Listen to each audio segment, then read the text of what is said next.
This is a tutorial for Children's University Newcastle school coordinators on how to log in and review your students' online submissions, as well as exporting their online hours to be copied over to their passports. I just wanted to start with talking about the hours spreadsheet that you would have been sent at the start of this year.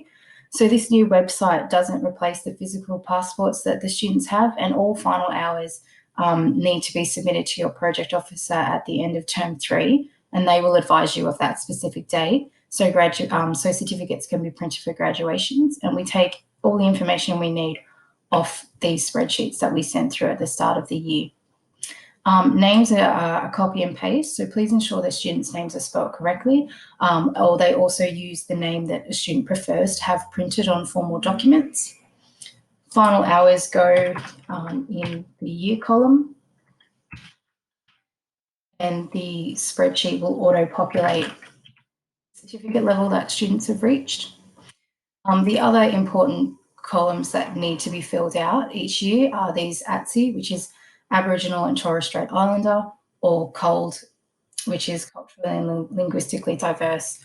Children's University program at the University of Newcastle is funded by the Australian government, and we need to be able to report on this information, especially when it comes to equity targeted groups. So if you have any students in your program that are Aboriginal or Torres Strait Islander, or from a non-English speaking or English as a second language background, if you could please put a Y next to their name in their columns. It's all de-identified when we report on it. We usually only report on overall program numbers or geographic regions. We don't name any students specifically. So the old website, which was cuaustralasia.com, is going to be closed down soon. And this new web portal is where students will go from now on for all their Children's University information, such as online activities and viewing learning destinations and any events that might be coming up. The big difference with this new website is that you need to log in to access it, and students can now complete online activities and send them directly to you, the school coordinator. So the web address for this new portal is www.cuaportal.com, and this will take you to this login page.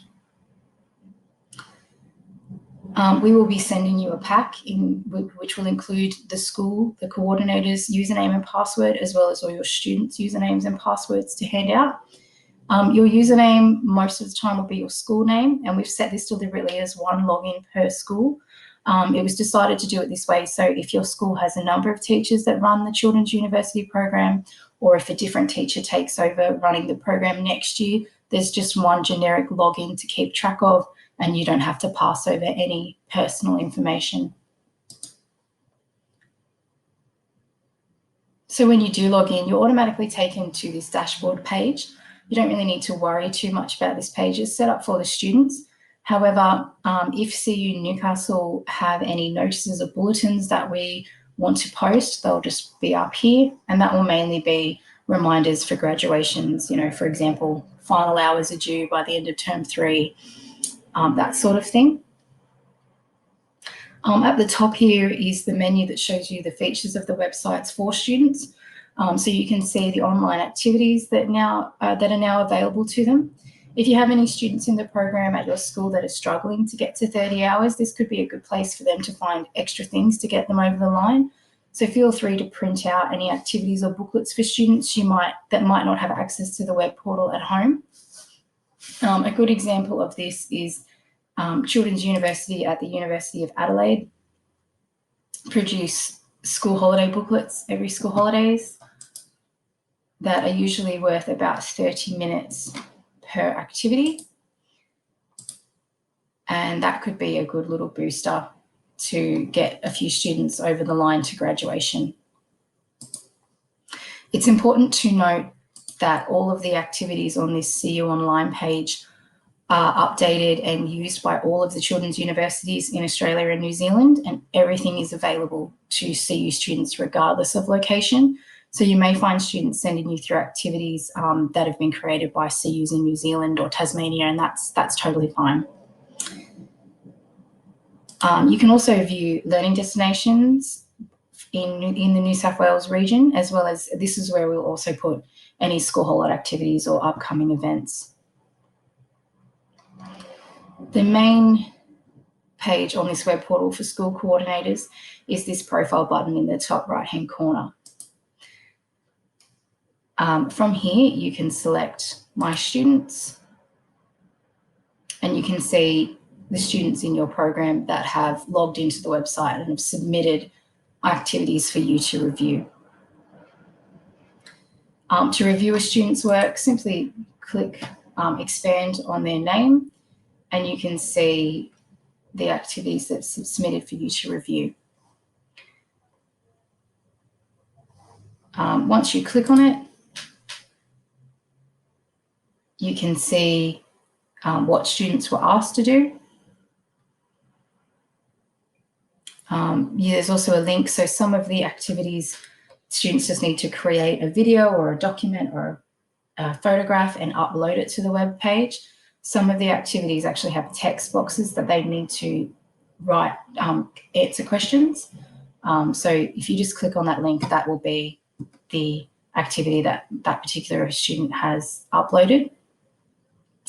From here, you can mark whether the work was completed, or you can select try again if you feel that they have not completed the task, and it gets sent back to the students to do again. You can add a comment if you wish, and you can also set the amount of time that you think the activity was worth. So you'll find a suggested time frame in the box, but however, if you feel like your students only presented you with 30 minutes worth of work, you can change that at your discretion.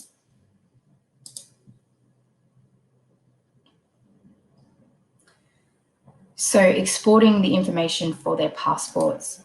So CU Australasia in the University of Adelaide, who manages the web page, recommend that you do this at the end of each term. However, just be aware that the spreadsheet adds to itself. So just note the date, the date of the submitted activities, just to make sure that hours aren't counted twice. It's really up to you how you want to do this. If you want to export just at the end of term 3, when the final hours are done, and just do a final check that all hours that have been completed online are also in their passports, or if you want to check weekly or termly, that's completely up to you.